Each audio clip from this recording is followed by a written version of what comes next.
Coach Anes, berapa biaya jasa matchmaker? Mulai dari 35 juta ke atas. Kenapa kok mahal banget? Emang ngapain aja sih? Karena kamu membeli waktu. Kamu kan profesional muda, kamu udah capek kerja. Punya waktu nggak buat swiping-swiping? Bisa nggak milih yang benar buat kamu? Kalau nggak bisa, makanya dibantu sama matchmaker. Kok diem? Oh, udah mulai? Oh, hai. Aku Rastri Anes atau Coach Anes, seorang profesional matchmaker dan juga profesional coach. Tanya aku apa aja?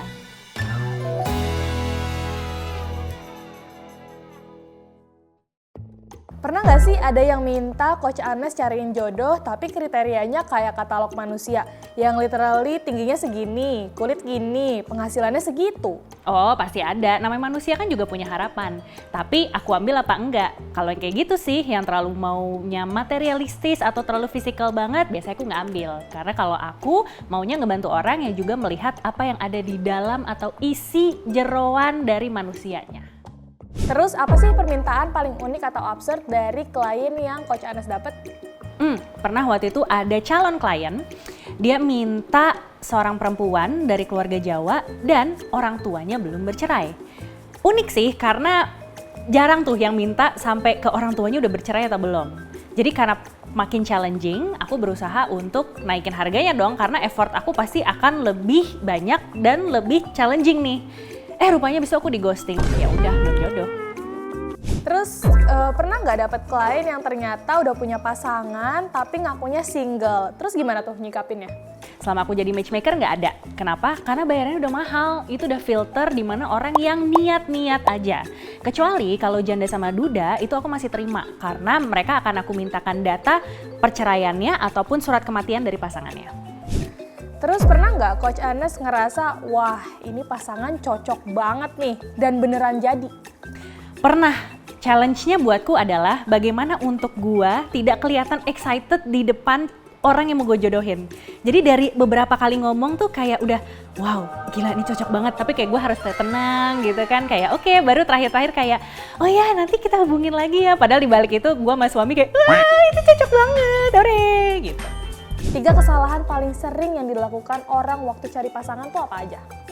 Yang pertama, belum tahu dengan persis apa yang mereka mauin dan butuhin. Yang kedua, kesiapan mereka untuk moving on dari masa lalu ataupun moving on ke masa depan. Yang ketiga, udah tahu maunya apa, tapi kemudian gak diusahain. Misalnya, banyak orang yang mau dapetin laki-laki yang sporty dan segala macam. Tapi lifestyle-nya si cewek ini dia mungkin kutu buku banget, jadi baca buku dan segala macam. Gimana kita mau ngedapetin cowok yang sporty kalau kita aja berada di lingkungan yang mungkin adalah kutu buku? Jodoh itu dicari, dijemput, dikejar, atau ditinggalin aja biar sadar diri? Diusahakan. Kenapa sih banyak orang belum bertemu jodohnya sampai sekarang padahal udah usaha banget? Kalau udah usaha tapi belum ketemu jodohnya, pertanyaannya adalah apakah usahanya udah nyobain cara yang lain apa belum? Takutnya mereka udah berasa usaha tapi cuma 1 atau 2. Sedangkan mungkin usaha tuh ada 100 macam. Dating apps itu bantu atau malah bikin makin ribet cari jodoh? It's just a tools. Itu tuh sebenarnya bisa bantu kamu. Tapi pertanyaannya, kamu itu wise enough nggak untuk mengutilize tools tersebut?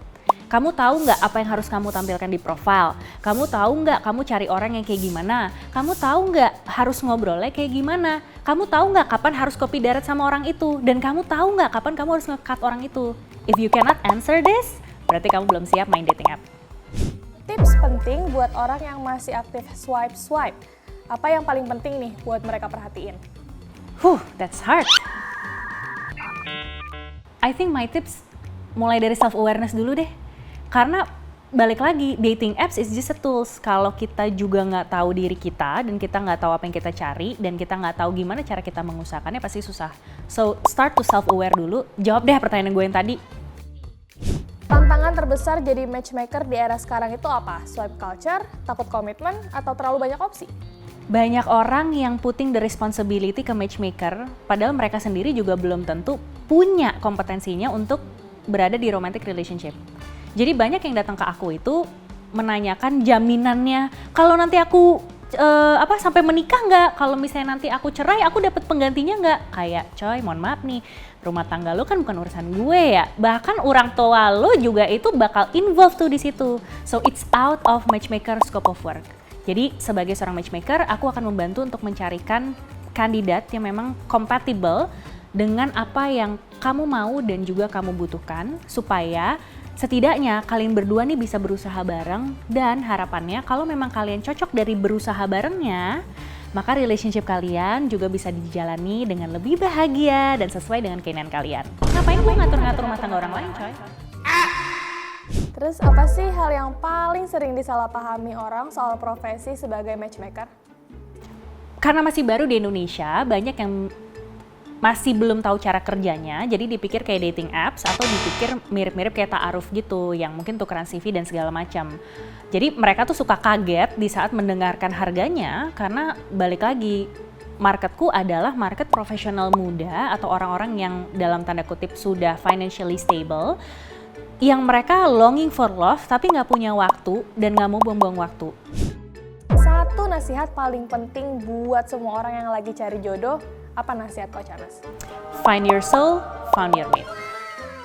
Kita this or that. Yay!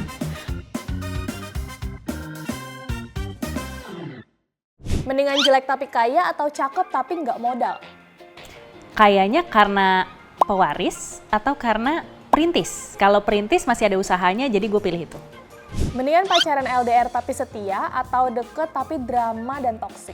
Ya LDR tapi setia lah, hidup kita udah banyak drama, ngapain coba kita kasih-kasih drama lagi. Mendingan pasangan yang posesif karena sayang atau yang super cuek karena percaya?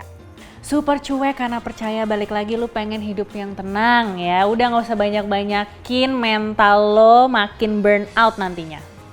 Mendingan cinta banget tapi beda agama atau seiman tapi chemistry-nya nggak dapet? Tergantung prioritas kamu. Tapi itu make sense loh, tergantung prioritas. Iya kan? Ayo udah, oke. Mending pakai dating apps atau jasa matchmaker mak comblang? Matchmaker lah kalau kamu mau hemat waktu dan gak mau buang-buang waktu. Terima kasih sudah bertanya sama aku. Semoga bisa membantu kamu untuk menjadi cinta sejati, bukan hanya mencari cinta sejati. Follow @coachanes atau random.co.id kalau kamu ingin find your soul, found your mate.